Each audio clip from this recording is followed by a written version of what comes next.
오늘도 값없이 베풀어 주시는 주님의 끝없는 은혜를 누리며 승리하는 꿈밀의 모든 분들이 되기를 소망합니다. 오늘 우리가 함께 나누는 말씀에는요, 이스라엘 중부와 북부에서 활동했던 3명의 사사의 이야기가 나오고 있습니다. 우리가 전에 함께 이야기를 나눈 삼갈, 돌라, 야일, 이 세 사사도요, 많은 이야기를 담고 있지 않고 아주 짧은 이야기 가운데에 그들이 사사로서 역할을 감당했다라고 하는 이야기를 함께 나눴어요. 사사기는 왜 이렇게 짧은 이야기, 다른 이야기들을 많이 하지 않고 누가 사사가 되었고 또 어느 정도의 잠깐의 소개 혹은 그런 소개도 없이 몇 년 동안 이스라엘을 다스렸다 그리고 죽어서 어디에 묻혔다라고 하는 이야기를 전하고 있을까요? 이것은 먼저 사사기의 역사성을 증거하고 있습니다. 그러니까 사사기라고 하는 것이 그냥 예전에 있었던 전해 내려온 전설같이 영웅담에 대한 이야기가 아니라 실제로 이스라엘 민족이 어렵고 힘들 때 하나님께서 믿음의 사람을 세우셔서 그들로 이스라엘이 깨닫게 하고 또 하나님께로 돌아올 수 있도록 해 주었다라고 하는 것을 분명하게 전하고 있죠. 그래서 많은 이야기를 담고 있지 않은 이 사사들의 이야기를 시작할 때에 누구 다음에 사사가 되었다라고 하는 이야기들을 전하고 있죠. 사사기 3장 31절에 보면 에훗 다음에는 아낫의 아들 삼갈이 사사가 되었다. 그는 소를 모는 막대기만으로 블레셋 사람 600명을 쳐 죽여서 이스라엘을 구원하였다. 또 10장 1절에 가면요, 아비멜렉 다음에는 이사갈 지파 사람 도도의 손자이며 부하의 아들인 돌라가 일어나 이스라엘을 구원하였는데 그는 에브라임의 산간지방에 있는 사밀에 살고 있었다. 10장 3절에 가면 그 뒤에 길르앗 사람 야일이 일어나서 22년 동안 이스라엘의 사사로 있었다. 오늘 우리가 함께 나누는 말씀 가운데서 12장 8절에 그 뒤에 베들레헴의 입산이 이스라엘의 사사가 되었다. 12장 11절 그 뒤에 스불론 사람 엘론이 이스라엘의 사사가 되었다. 그는 10년 동안 사사로 있으면서 이스라엘을 다스렸다. 12장 13절 그 뒤에 비라돈 사람 힐렐의 아들 압돈이 이스라엘의 사사가 되었다. 한 절 혹은 2절 정도의 이야기 가운데에 누구 다음에 사사로서 이스라엘 민족을 몇 년 동안 다스렸다라고 하는 이야기를 하고 있는데 이렇게 전하고 있는 것은 역사적인 사실이라고 하는 것, 역사적인 인물들이었다라고 하는 것을 분명하게 전하고 있죠. 또 한 가지 사사기 기자가 이렇게 짧게나마 사사들의 기록을 전하고 있는 이유는요, 주님이 이스라엘 민족을 도와주실 때, 사사들을 세울 때에 그들이 늘 힘들고 어려울 때만 도와주신 것은 아니라고 하는 거예요. 비록 이스라엘 민족이 주님을 등지고 떠나서 그 벌로 주변 나라들의 어려움, 또 그들의 압제, 그들의 억압 가운데 지내다가 결국은 주님께로 다시 살려달라고 부르짖으며 돌아올 때에 세워주셔서 그 이방민족을 물리쳐준 그런 이야기도 나오지만 그렇지 않고 아주 평화로운 그때에도 이스라엘 민족이 그들의 신앙을 잘 지켜갈 수 있도록 도와주셨다라고 하는 것도 알려주고 있는 거죠. 우리는 사사라고 하면 주님을 등지고 떠난 이스라엘 민족이 벌을 받아가지고 힘들어할 때 영웅적인 사람들을 세우셔가지고 전쟁을 해서 이긴 걸로만 생각을 해요. 근데 사사들 가운데는 그렇게 그 역할을 감당한 사람들도 있는가 하면 그냥 주부였던 드보라가 사사의 역할도 했죠. 드보라는 판결하는 일을 했다고 했잖아요. 그러니까 그런 이야기가 나오지 않는 사사들은 전쟁으로서 이스라엘 민족을 다스린 것이 아니라 지혜로서 혹은 그 평안한 상태를 잘 유지할 수 있도록 그 역할을 했던 것으로 알 수가 있어요. 사실 짧은 이야기를 전하고 있는 사사들 가운데는 오직 이 삼갈만이 소를 모는 막대기로 블레셋 사람 600명을 죽인 이야기 말고는 다른 사람들은 그런 이야기가 하나도 없어요. 하지만 사사로서 그 일을 감당했고 몇 해 동안 다스리고 죽어서 어디에 묻혔다라고 이야기가 나오고 있죠. 물론 그렇다고 해서 짧게 기록되어 있는 사사시대에 그때가 모두 평안했던 것은 아닐 거예요. 분명히 외부로부터의 어려움도 있었을 거고 또 내부에서도 어려움들이 있었을 거예요. 다만 많은 이야기를 전하고 있는 사사들에 비해서 상대적으로 이스라엘 민족이 좀 평안한 시대를 지내고 있었지 않았을까 하는 추측을 해볼 수 있죠. 이 짧은 이야기를 전하고 있는 사사들의 기록 속에서 우리는 주님이 힘들고 어려울 때, 위기에 때나 혹은 평안하게 잘 지킬 때라 이스라엘 민족을 계속해서 지키고 돌봐주셨다라고 하는 것을 알 수가 있습니다. 즉 사사가 죽으면 또 다른 사사를 세우셔서 이스라엘 민족을 다스리게 하셨던 거죠. 주님은 이스라엘이 주변 나라들로부터 보호받고 내부적인 안정을 이루며 살아갈 수 있도록 끊임없이 지켜주고 계신 것을 알 수가 있습니다. 자, 오늘의 이야기를 시작해 볼까요? 사사기 12장 8절에 그 뒤에, 입다 다음에 그 뒤에 베들레헴의 입산이 이스라엘의 사사가 되었다. 학자들에 따라서 조금 다르게 이야기하기도 하는데요. 입산은 우리에게 익숙한 이 베들레헴이라고 하는 지역 출신이 아닐 수도 있어요. 우리나라에도 흔히 그렇게 이야기하잖아요. 광주라고 하면 대부분 어디를 떠올려요? 전라도 광주를 떠올리죠. 근데 또 광주가 있죠. 경기도 광주가 있어요. 그래서 어떻게 이야기를 하냐면 광주라고 하면서 전라도 광주라고 이야기할 때가 있어요. 아니면 보편적으로는 광주라고 하면 그냥 전라도 광주라고 생각을 해서 경기도 광주를 표현할 때 꼭 경기도 광주라고 그렇게 붙여서 표현할 때가 있어요. 그것과 마찬가지로 이 이스라엘 땅에도 베들레헴이 두 곳이 있었던 것을 우리가 알 수 있죠. 우리가 많이 알고 있는 지역, 익숙한 유다 지역은요, 유다 지파의 기업으로 속해 있는 예루살렘에서 남쪽으로 8km 정도 떨어진 예수님이 태어난 베들레헴이라고 하는 지역이 있고요.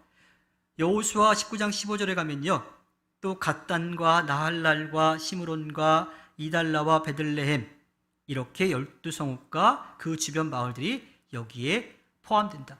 스불론 지파가 땅을 기업으로 받을 때, 이스라엘 북부 갈릴리 지역을 받을 때에 이 베들레헴이라고 하는 지명이 나오지요. 그래서 이 학자에 따라서 이 입산이 스불론 지파라고 생각해서 북쪽에 있는 이 스불론 지파가 기업으로 받은 그 땅이라고 이야기하기도 하고요. 유다 지파라고 그래서 우리에게 익숙한 이 베들레헴, 예수님이 태어난 그곳으로 보기도 합니다. 뭐 어느 곳이든 크게 중요하진 않을 것 같아요. 근데 학자들에 따라서 좀 다르게 보기도 하지만 그 뒤에 나오는 다른 지파 두 사사의 이야기를 보면 스불론 지파 사람이 아니었을까 이렇게 생각이 되죠. 그리고 이 우리에게 익숙한 이 베들레헴을 이야기할 때는요, 유다 베들레헴이라든지 아니면 베들레헴 에브라다라고 하는 표현을 쓴다라고 하는 거예요. 아까 말씀드렸던 것처럼 전라도 광주, 경기도 광주라고 붙이는 것과 마찬가지로 우리에게 익숙한 베들레헴은 그렇게 앞이나 뒤에 붙였다라고 하는 거예요. 그래서 학자들에 따라서 차이가 좀 있기는 하지만 어찌되었던 이 입산은 이 베들레헴 지역이라고 하는 곳에서 있었고 또 여러 가지 사정들로 봤을 때는 북쪽에 스불론 지파 사람으로 북쪽의 베들레헴에 살았던 것으로 볼 수가 있습니다. 이어지는 사사기 12장 9절에 보면요, 그에게는 아들 30명과 딸 30명이 있었는데 딸들은 다른 집안으로 출가시키고 며느리들도 다른 집안에서 30명을 데려왔다. 그는 7해 동안 이스라엘의 사사로 있었다라고 전하고 있습니다. 자녀들이 많았다라고 하는 것은요, 지금이나 뭐 예전이나 마찬가지겠지만 그만큼 경제적으로 조금 여유로운 집안이었을 겁니다. 또한 12지파이지만 한 민족이라고 하는 그런 민족주의를 가지고 있던 이스라엘 민족, 가나안 땅에 들어가기 전까지는 사실은 12지파지만 한 민족으로서 그 공동체로서 이루어갔는데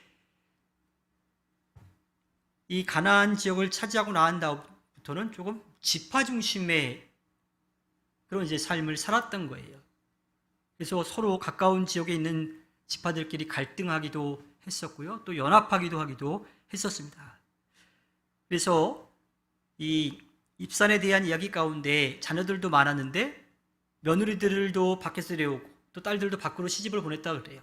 그래서 이것도 성경학자들이 볼 때에는 다른 지파 사람들과 결혼을 시켰다라고 보기도 하고 혹은 다른 민족과도 결혼을 시켰다고 하기도 합니다.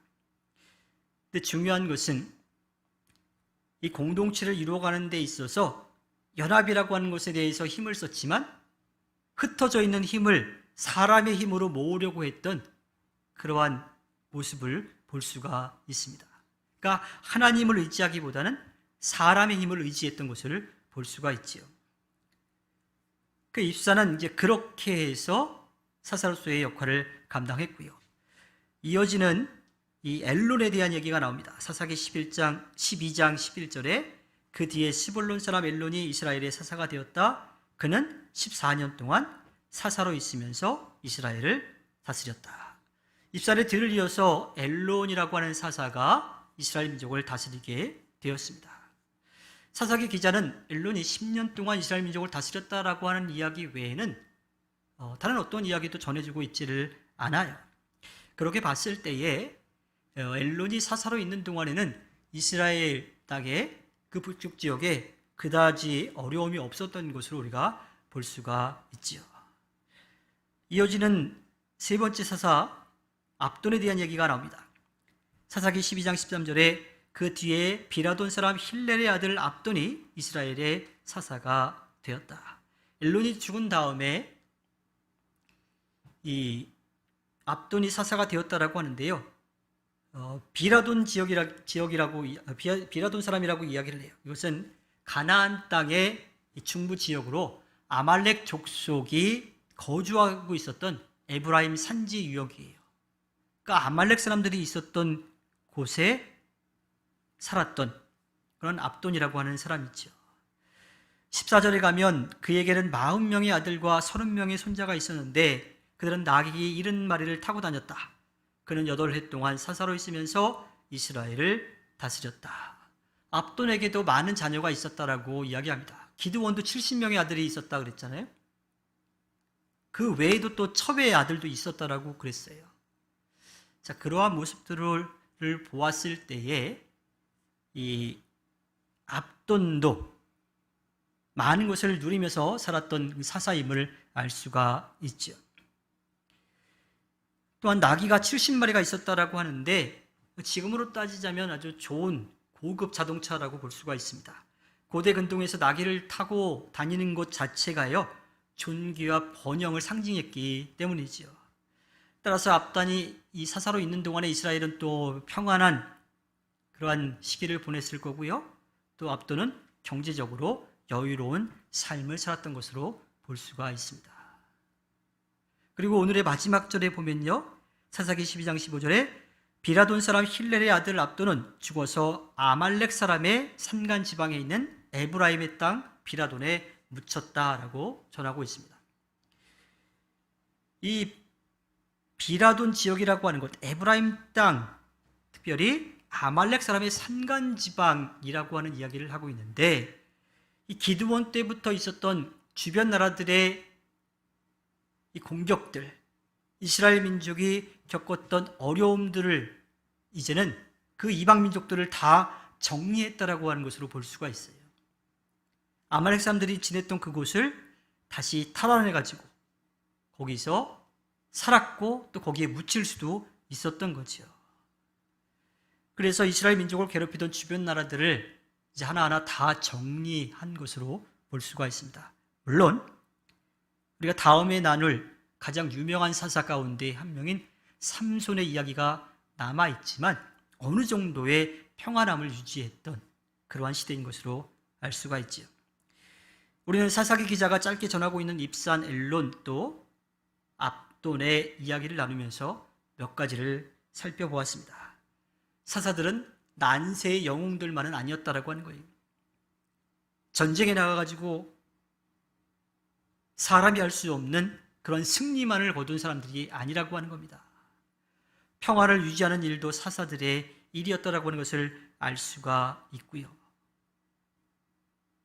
그리고 이것은요, 주님이 이스라엘이 주변 나라에 의해서 어려움을 겪고 있을 때에 그들을 도와주셨던 것뿐만 아니라 평안하게 지낼 때에도 지키고 돌봐주셨다라고 하는 것을 알 수가 있습니다. 그리고 사사기 기자가 전하고 있는 이야기 가운데 우리가 또 깊이 새겨야 할 것은요, 평화로운 때에 그 평화를 주신 분이 누구인지를, 또 그 평화를 유지하기 위해서 우리가 어떻게 해야 되는지를 제대로 알지 못한다라면 그 평화는 깨질 수밖에 없다라고 하는 거예요. 사사기의 이야기가 계속 그 이야기들을 전하고 있잖아요. 그래서 우리가 사사기를 시작하면서 없었으면 좋았을 그러한 사람들이라고 하는 이야기를 나눴던 겁니다. 몇 번의 이야기가 거듭되지만 그 이야기가 쉽게 끝나지가 않습니다. 평화로운 때에 주님을 바라보지 않고 한눈을 팔아버리면 언제든지 그 믿음은 흔들릴 수 있어요. 우리도 장담할 수 없습니다. 목사라고요? 장로라고 하는, 권사라고 하는, 집사라고 하는, 또 세례를 받았다고, 뱃속에서부터 교회 다녔다고 어느 누구도 장담할 수가 없습니다. 그런 것을 장담하고 교만할 때에 사탄은 그 틈을 파고들어서 넘어뜨리게 되기 때문이지요. 우리는 우리의 믿음이 흔들리지 않기 위해서 겸손한 마음으로 서야 하고요. 또 그것을 통해서 우리 자신이 드러나는 것이 아니라 하나님의 영광이 나타날 수 있도록 그렇게 겸손한 마음으로 살아가야 합니다. 모든 것을 아시고 모든 것을 하실 수 있는 주님은 우리가 주님을 떠나도 우리를 버리거나 잊지 않고 기다리고 계십니다. 또 돌아올 때는 기뻐하세요. 그리고 다시 떠나가지 않기를 바라시지요. 그런데 어리석은 우리들은 그 일을 몇 번이고 반복합니다. 그 이야기가 사사기에 적나라하게 다 드러나 있어요. 우리의 믿음이 흔들리지 않을 거라고 하는 장담도 하지 말아야 되고요. 또 그 믿음을 지켜가기 위해서 늘 열심을 내야 되고요. 우리가 할 수 없는 것을 겸손히 인정하고 주님께 그 모든 것을 맡기며 나아가야 합니다. 주님이 우리를 위해서 행하신 모든 것에 대해서 감사하고 또 우리를 믿고 맡기신 그 일들을 해내기 위해 열심을 내서 주님께 기쁨을 드리는 꿈미래 모든 분들이 되기를 주님의 이름으로 부탁드립니다. 기도하겠습니다.